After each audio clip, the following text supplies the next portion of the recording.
Jayson Tatum not in the Game 1 MVP discussion after scoring just 12 points on 3 for 17 shooting, but he did find a way to contribute, coming through with a career-high 13 assists. After the game, he talked about his up-and-down performance.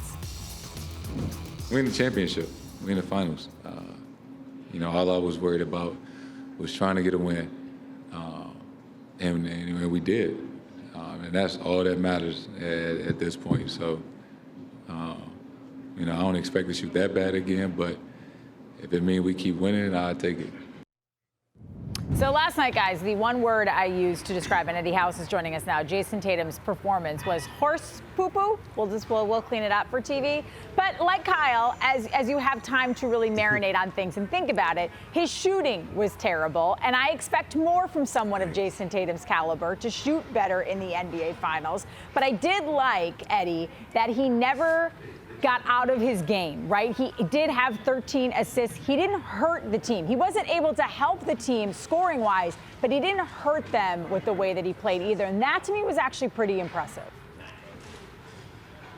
Yeah, it was. And if I was going to use one word to describe how he played last night, it was maturity. It showed the maturation process that Jayson Tatum has went through, understanding that I don't have the shot going. The defense is keyed on me. Every time he got the ball, all heads, all eyes were on him. Guys were cutting, he was finding them. Guys were coming in, trailing in, he was making the right pass, making the right play, wasn't forcing it. He had 17 looks, and none of the 17 looks looked like they were a forced shot. They were all in rhythm. They just didn't go down. And playing that way shows me the maturity that he has developed, and that's why he's on his way to superstardom. I hate to do it because I'm not used to agreeing with my analyst that I sit next to, but I agree with you, Eddie. Growth, I'm going to say, with Jayson Tatum. To me, that was always my criticism of him and Jaylen Brown. They were always out to get their buckets, but this year they figured out a way to impact the game with their passing and defensively. You're not going to have the shot all nights. We've seen LeBron struggle at times, but LeBron will have 12 assists, 10 rebounds, and do other things to help his team win. He won't let the shot not falling get him down, and I think that's the growth we've seen from Jayson Tatum. His ability, Scal, to impact the game outside of scoring.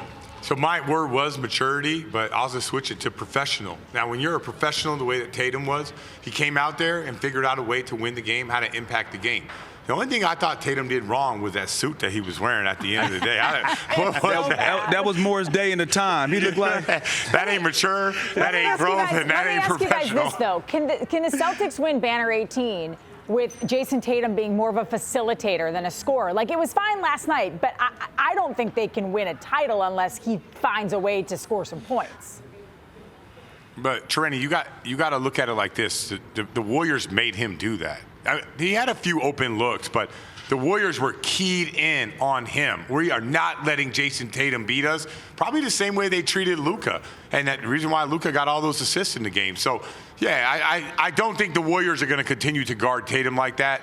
But if all of a sudden they let go of the rope and let Tatum go one-on-one and he goes 3 for 17, then, yeah, you're right. Eddie, do you think Tatum has to get 30 a night? I don't think so. I think the Celtics team is deep enough where Tatum can average 18, 20, and also 8, 9 assists, 7, 8 rebounds, and this team can win. The thing is, you don't have just because you have a bad shooting night doesn't mean you had a bad performance. You had a bad game. And he had a bad shooting night, but his game was phenomenal last night. I mean, his floor game, his gamesmanship on the floor, his floor game was impeccable. And if he goes 3 for 17 and all the other guys are getting off eating, we could still win that way. But he's not going to go 3 for 17. And what's going to happen is he will have buckets, and that will be it for the Warriors. He will definitely bounce back. He is not a guy to put together 2 poor shooting performances back-to-back. All right, guys, thank you very much. The Celtics will face the Warriors in Game 2 of the NBA Finals on Sunday night. We're going to get you ready starting at 6. Our playoff coverage is brought to you by your New England Ford dealers and Arbella Insurance.